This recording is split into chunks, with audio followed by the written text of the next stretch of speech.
ಸ್ನೇಹಿತರೆ ನಮಸ್ಕಾರ, ಹೇಗಿದ್ದೀರಾ ಎಲ್ಲರೂ? ಎಲ್ಲಾದರೂ ಮೊದಲೇ ಬಾರಿ ನಮ್ಮ ಚಾನಲ್ ನೋಡ್ತಿದ್ರೆ ಈಗಲೇ ಸಬ್ಸ್ಕ್ರೈಬ್ ಮಾಡ್ಕೊಳ್ಳಿ, ಹಾಗೆ ಪಕ್ಕದಲ್ಲಿ ಕಾಣುವಂಥ ಬೆಲ್ ಐಕಾನ್ ಒತ್ತಿ ಅಂತ ಹೇಳ್ತಾ, ಸ್ನೇಹಿತರೆ ಈ ಸುದ್ದಿಯಲ್ಲಿ ಒಂದು ವಿಶೇಷವಾದ ಸುದ್ದಿ ಇದು. ಕರ್ನಾಟಕದಲ್ಲಿ ಒಬ್ಬರ ನಂತರ ಒಬ್ಬರು ಕಲರ್ ಎಲ್ಲ ಸಿಗ್ತಿದ್ದಾರೆ. ಅದು ಬುಕ್ ಕಲರು ಎಷ್ಟೆಷ್ಟು ಎಕರೆಗಳು ಎಷ್ಟೆಷ್ಟು ಕೋಟಿಗಳದ್ದು ಹಗರಣ ಮಾಡಿದ್ದಾರೆ ಅಂಥೇಳಿ ಒಬ್ಬರ ನಂತರ ಒಬ್ಬರು ಆಚೆ ಬರ್ತಾ ಇದೆ. ಇದು ಒಂದು ಒಳ್ಳೆಯ ತುಂಬಾ ಅಭಿವೃದ್ಧಿ ಆಗ್ತಿದೆ. ಇವರ ಹಗರಣಗಳೆಲ್ಲ ಆಚೆ ಬಂದು ಒಂದು ಮಹತ್ವದ ಬೆಳವಣಿಗೆ ನಡೀತಿದೆ ರಾಜ್ಯದಲ್ಲಿ ಅಂತ ಹೇಳ್ಬೋದು. ಈಗಾಗಲೇ BJP ನಾಯಕರು ಸಿದ್ದರಾಮಯ್ಯ ವಿರುದ್ಧ ಮೂಢ ಹಗರಣದ ಹೆಸರಲ್ಲಿ FIR ಮಾಡಿಸಿ ಅದರ ಕೇಸಿನ ನಡುವೆ ಒಂದು ತನಿಖೆಗಳಿಗೆ ಹಾಕೋಕ್ಕೆ ಇಡಿ ಕೇಸ್ ಹಾಕಿದ್ದಾರೆ. ಇಡಿ ಎಂಟ್ರಿ ಆಗಿದೆ.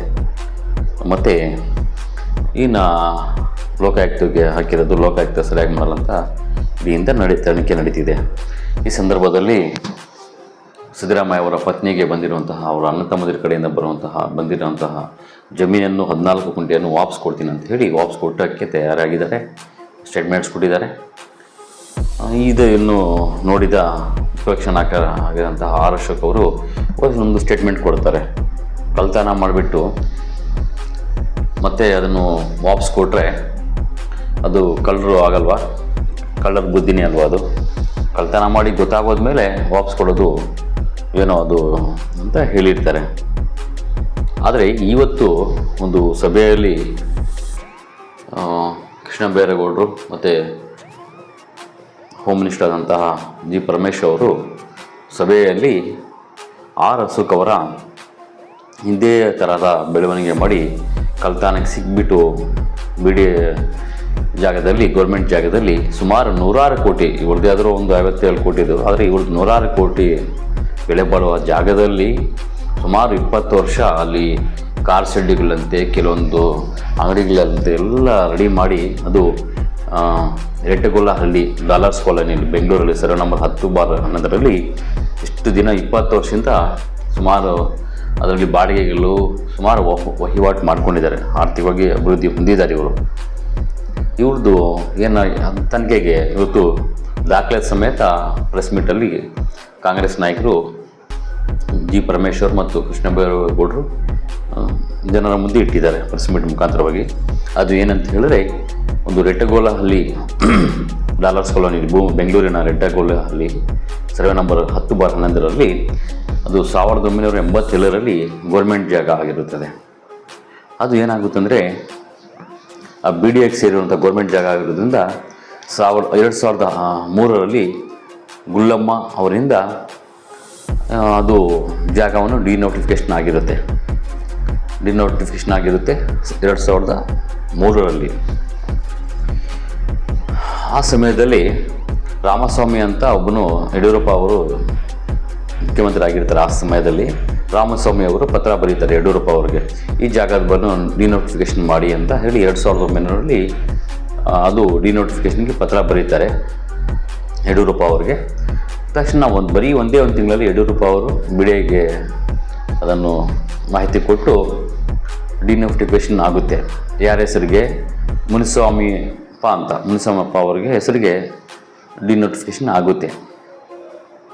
ಈ ರಾಮಸ್ವಾಮಿ ಅದು BDAಯಿಂದ 1937ರಲ್ಲಿ ಆಗಿರೋಂತಹ ಯಾರ ಹೆಸರಿಗೆ ಆಗಿರುತ್ತೆ? ಗುಳ್ಳಮ್ಮ ಅವರಿಂದ ಆಗಿರುತ್ತೆ. ಆದರೆ ಡಿನೋಟಿಫಿಕೇಷನ್ ಮಾಡಿ ಅಂತ ಹೇಳೋದು ಯಾರೋ ರಾಮಸ್ವಾಮಿ ಅಂದ್ರೆ ಒಬ್ಬರು ಮುಖ್ಯಮಂತ್ರಿಯವರು ಪತ್ರ ಬರೀತಾರೆ, ಈ ಜಾಗವನ್ನು ಡಿನೋಟಿಫಿಕೇಷನ್ ಮಾಡಿಸೋಕ್ಕೆ ನೀವು ಒಂದು ಪತ್ರ ಬರೀರಿ BDAಗೆ ಅಂಥೇಳಿ ಒಂದು ಪತ್ರ ಹಾಕ್ತಾರೆ. ಆ ಪತ್ರ ಹಾಕಿದ ಮೇಲೆ ಮುನಿಸ್ವಾಮಪ್ಪ ಅನ್ನೋ ಹೆಸರಿಗೆ ಡಿನೋಟಿಫಿಕೇಷನ್ ಆಗುತ್ತೆ. ಈ ಮುನಿಸ್ವಾಮಪ್ಪ ರಾಮಸ್ವಾಮಪ್ಪ ಯಾರಂತ ಯಾರಿಗೂ ಗೊತ್ತಿಲ್ಲ, ಈಗಲೂ ಗೊತ್ತಿಲ್ಲ ಅದು. ಅದರ ಹೆಸರು ಮಾತ್ರ BDAಯಿಂದ ಗುಳ್ಳಮ್ಮ ಅವರಿಂದ ಆಗಿರುತ್ತದೆ. ಈ ಪತ್ರ ಬರೆದ ತಕ್ಷಣವೇ ಯಡಿಯೂರಪ್ಪ ಅವರು ಅವರದೇ BJP ಸರ್ಕಾರ ಮುಖ್ಯಮಂತ್ರಿ ಅಲ್ವಾ, ಸ್ವಲ್ಪ ಸರ್ಕಾರವನ್ನು ದುರುಪಯೋಗ ಮಾಡಿಕೊಂಡು ಮುಲಾಜಿಲ್ಲದೆ ಡಿನೋಟಿಫಿಕೇಶನ್ ಆಗಿಬಿಟ್ಟು ಆ ಸಂದರ್ಭದಲ್ಲಿ ಒಂದು ಸಚಿವರಾಗಿರ್ತಾರೆ ಆರ್ ಅಶೋಕ್ ಖಾತೆ ಆಗುತ್ತೆ ಅವರ ಹೆಸರಿಗೆ, ಆರ್ ಅಶೋಕ್ ಅವರ ಖಾತೆಗೆ ಅವರ ಹೆಸರಿಗೆ ಖಾತೆ ಆಗುತ್ತೆ. ಅದೇ ಜಾಗದಲ್ಲಿ ಸುಮಾರು 300 ಕೋಟಿ ಬೆಲೆ ಬಾಳುವಂಥ ಜಾಗ ಅದು.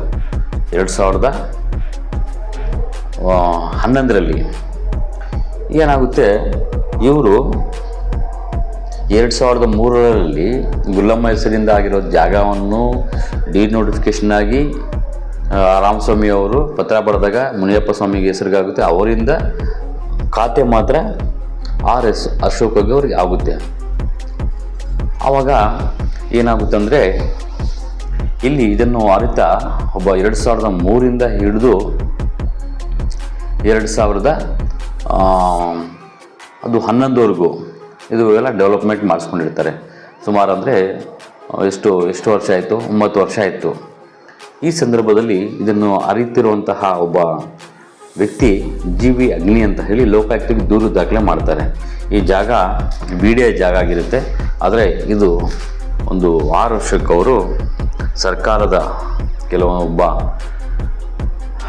ಒಂದು ಯಾರೆಲ್ಲ ಈ ಜಮೀನನ್ನು ದಾಖಲೆ ಸಮೇತವಾಗಿ ಡಿನೋಟಿಫಿಕೇಶನ್ ಮಾಡಿದ್ದಾರೆ, ಇದು ಕಾನೂನು ರೀತಿಯಲ್ಲಿ ಇಲ್ಲ ಅಂಥೇಳಿ ಲೋಕಾಯುಕ್ತವ್ರಿಗೆ ದೂರು ದಾಖಲೆ ಹಾಕ್ತಾರೆ. ಜಮೀನನ್ನು ವಿಷಯ ಇಟ್ಕೊಂಡು ಲೋಕಾಯುಕ್ತವ್ರಿಗೆ.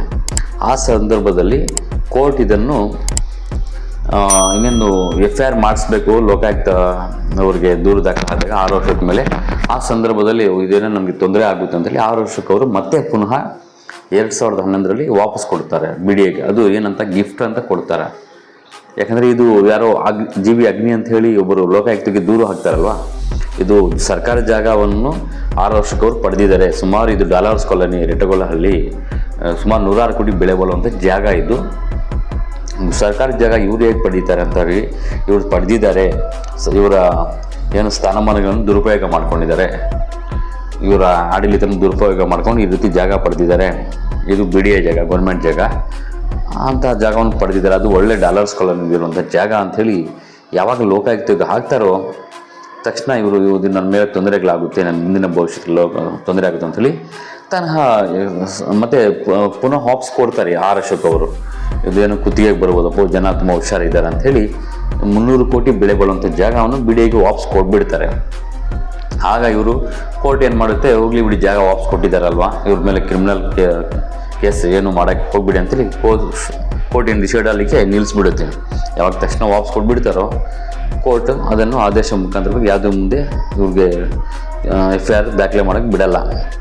ಅಂದರೆ ಇವ್ರಿಗೆ ತೊಂದರೆ ಆಗುತ್ತೆ ಅಂಥೇಳಿ ಯಾರೋ ಕೋರ್ಟ್ಗೆ ಹಾಕಿದಾಗ, ಲೋಕಾಯುಕ್ತಕ್ಕೆ ಹಾಕಿದಾಗ ಮಾತ್ರ ಇವರು ಎಚ್ಚರ ವಹಿಸ್ತಾರೆ. ಅದಕ್ಕಿಂತ ಮುಂಚೆ ಈ ಜಮೀನನ್ನು ಸುಮಾರು 9-10 ವರ್ಷ ಅಲ್ಲಿ ಕಾರ್ ಶೆಡ್ಗಳು, ಕೆಲವು ಅಂಗಡಿಗಳು ಮಾಡಿ ಬಾಡಿಗೆಗಳು ಬರ್ತಾ ಇರುತ್ತೆ ಇವ್ರಿಗೆ. ಈ ಸಂದರ್ಭದಲ್ಲಿ ಇದು 106 ಕೋಟಿ ಬೆಲೆ ಬಾಳುವಂಥ ಜಾಗವನ್ನು ಈ ರೀತಿ ನುಂಗಕ್ಕೆ ನೋಡಿದ್ದಾರೆ. 100 ಕೋಟಿದು ಈಗ 19ರಿಂದ ಬಂದಿರುವಂತಹ ಸಿದ್ದರಾಮಯ್ಯ ಅವ್ರ ಪತ್ನಿಗೆ, ಧರ್ಮಪತ್ನಿಯವರಿಗೆ ಇವರು ಕೇವಲ 19ರಿಂದ ಬಂದಿರೋ ಜಾಗನೇ ಮೂಡಾ ಕೇಸ್ ಅಂತ ನೀವು ಮಾಡಿ ನಮ್ಮ ಸಿದ್ದರಾಮಯ್ಯ ಸಾಹೇಬ್ರಿಗೆ ಹಗರಣ ಅಂತ ಹಾಕಿದ್ದೀರಲ್ವ. ಈಗ ಗೊತ್ತಾಗಿದ್ದಕ್ಕೆ ಇವರು 14 ಸೈಟ್ಗಳು ವಾಪಸ್ ಕೊಡ್ತಿದ್ದಾರೆ.